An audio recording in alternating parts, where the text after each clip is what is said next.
Hello, and welcome to today's episode of Bloom This Room. Now, last week we talked a little bit about water filters in terms of showering. This week we're going to switch it up and talk about air filters. Earlier this week, the maintenance men came into my apartment, switched out the filter. I'm going to go get a new one. And so I was like, yeah, let's talk a little bit about air filters. To my surprise, there are a lot of different types of air filters and a lot of different types of air purification systems. So we are going to talk a little bit about those today. This is probably going to be a two-part series because, like I said, I actually need to go pick up an air filter. So I'm going to show you a little bit about how Home Depot sets up their kind of rating system for filters and how you can go about finding the perfect filter for you through Home Depot's websites and in stores. So let's get started talking about air purification and air filtered systems now. Now, the first thing you need to know is air filters are rated on something called a MERV system. That's minimum efficiency rating value.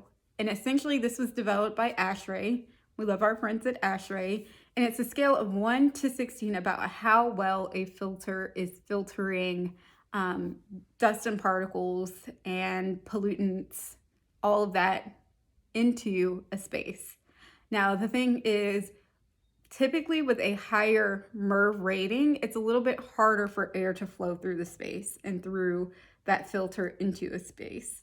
So that can be a drawback of having a higher rated MERV filter. So with that being said, let's talk a little bit about the different types of air filters and then the purification systems.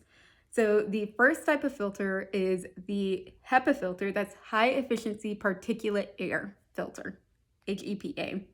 Now, these are very efficient filters. They remove about 99.97% of allergens, particulates, and dust in the air. And they typically have a MERV rating of about 11 or higher. So these are very efficient filters for your home. The next is the electrostatic filter. And essentially, these filters use an electrostatic charge as a magnet for dust and particulate. So in the same way you would like rub a balloon on your hair, and then as you move the balloon out, your hair would be stuck to the balloon. This filter does the same thing. It uses a charge to then stick particles to it, meaning they are no longer flowing into your space. The great thing about electrostatic filters is that they are both disposable and reusable. They come in both types. So if you're the type of person that wants a disposable one, you can pop it in. 3 to 6 months later, you can take it out and throw it away. Or if you want a more sustainable option, you can find a reusable electrostatic filter. The next type is the ultimate form of sustainability, and it is a washable filter, meaning you can use it as many times as the manufacturer says you can use it, but it's washable, right? These typically have a lower MERV rating. So although they were usable, they're not super great at filtering air. And they also require a lot of maintenance because they're washable, So that could be kind of the drawback to the washable filter, although they are completely reusable up to an extent. There's lots of maintenance on them. And that can be a problem for people that do not like maintaining filters because then your air is not actually being filtered after a certain point. So keep that in mind. Next is a media filter. Media filters and HEPA filters are very similar in that they are very efficient at filtering air. Media filters have a high MERV rating as well, whereas other filters might have a drawback because they are smaller in size. The reason media filters are better is because they have a larger surface area, meaning there is more air to flow into a space. So as I said earlier, the higher the MERV rating, the harder it is for air to flow into a space. So the way in which media filters fixes that is by giving you more surface area for air to flow in. Next, we have fiberglass filters. These are the ones you typically see the most. They're the ones that have like the white kind of fiberglass strung throughout all of them. These are very low cost and disposable, which is why you typically see them in places like apartments or homes that are being renovated, things like that. Essentially what they do is they trap dust and allergens, right? That's all they do. And they do not filter smaller allergens. So the smaller microns, things that are on like the 0.3 end of the scale, they're probably not filtering those. And they do not purify air. So most of these filters actually do not purify air. There's a big difference between a purifier and a filter, and we'll talk about that in a second. They typically have a MERV rating of about 4. So those are your fiberglass filters. Take that as you will. Like I said, a HEPA filter has about an 11 rating. Fiberglass filter, which are the ones typically seen within homes, have a 4 on a 1 to 16 scale. The last one is the pleated filter. These are typically made with either a polyester or cotton that's pleated. And what this does is just give you better filtering of dust and particles. And better filtering than a fiberglass, which is typically a sheet. So the ones that are pleated, there's more surface area for dust and particles to get trapped on. So more dust and particles are getting trapped, and that's why it's better at filtering. And these typically have a MERV rating of about a 5 to 8. And those are the types of air filters. Quite simple. I can send you some links if you want to learn more about the different types and which one is best for your space. But with that being said, let's talk a little bit about the difference between a filter and a purification system. So air filters filter out dust, particles, and allergens. So physical things you can like inhale essentially, right?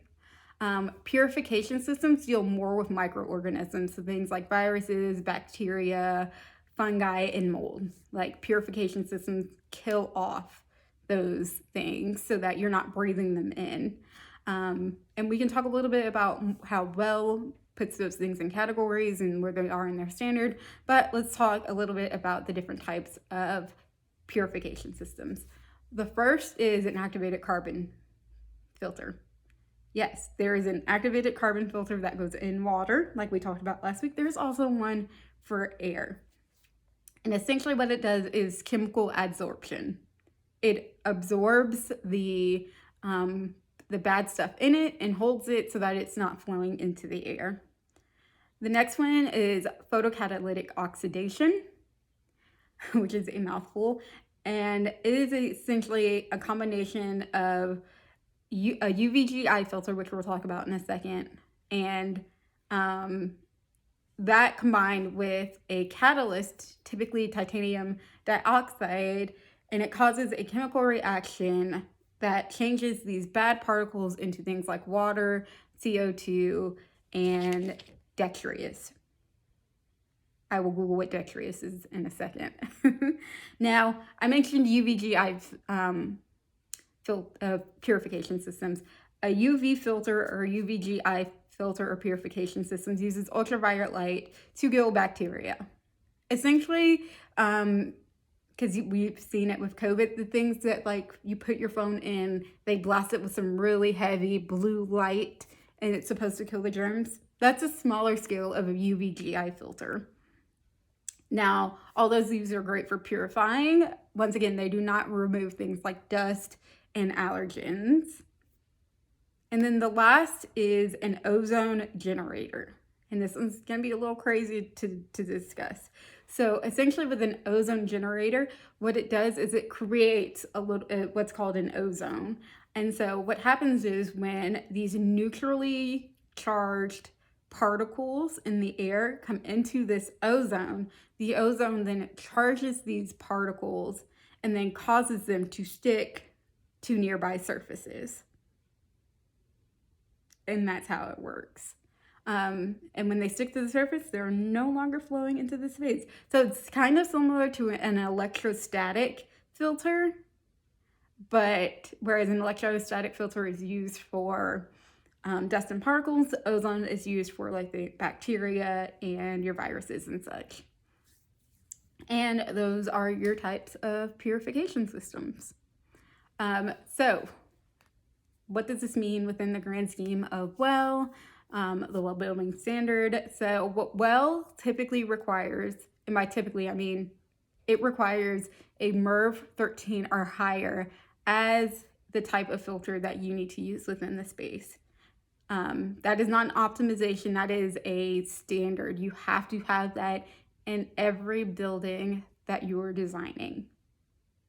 Now, there are optimizations, which are essentially add-ons that give you kind of a bonus, and those are types of purification systems. And for they specifically talk about activated carbon filters and the photocatalytic oxidation systems. Those are the two they talk about in their feature 23 of the standard. So yes, you can combine these. You can combine both a filter and a purification system. In fact, like I said, encourages it in feature 23, which talks about air purification. And that's pretty much your kind of small dive into filters and purification systems. Now, like I said, next week I'm going to be talking a little bit about how Home Depot specifies the type of filters that you need. This is not sponsored by Home Depot. Home Depot is the closest home renovation, home goods type store near me. And I actually went on their website to find an air filter and found a really good kind of website article on their website that talks about how you should go about choosing a filter from their store, which is why I am choosing Home Depot. Once again, not sponsored. They just have the information, which I think is amazing. With that being said, thank you for following with today's episode of Bloom This Room. As always, like and subscribe. Follow me at The Blooming Babe on all social medias, at Bloom This Room on all social medias, and I hope to see you next week.